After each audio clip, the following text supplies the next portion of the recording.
Was Aslan an allegory for Christ? Believe it or not, C.S. Lewis's answer to that question is a resounding no. Now that should shock you because clearly there's a link between Aslan and Jesus. Well, the reason Lewis said no is because Lewis, like myself, was an English professor. And we English professors are very insistent that words are used in their proper way. Aslan is not an allegory for Christ, because in an allegory there is a simple one-to-one correspondence between the object in your story and what it represents. Aslan is not simply a fill-in who represents Jesus.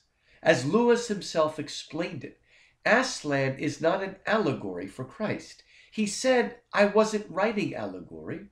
I was writing a supposal. I asked myself, Lewis said, suppose the second person of the Trinity, that is, God the Son. Suppose that God the Son were to be incarnated, not only in our world, but on another world, a magic world of talking animals and living trees and living streams. What might he be like? Well, if the second person of the Trinity, God the Son, had been incarnated on Narnia, he would most likely have been a lion, a talking lion, the king of the jungle.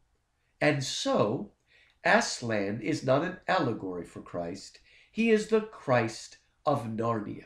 What God the Son might have been like if he had come to Narnia.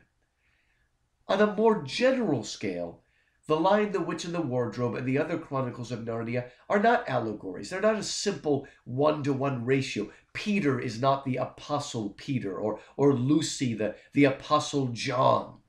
I mean, yes, the White Witch is an embodiment of Satan, but the world of Narnia is a world in and of its own. It exists on its own. You can read The Lion, the Witch, and the Wardrobe and not see the second Christian meaning.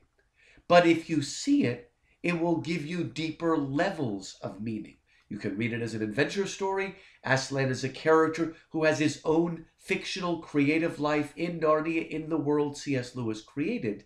But he is also, from our point of view, the Christ of Narnia. So don't come to Narnia trying to make simple one-to-one ratios.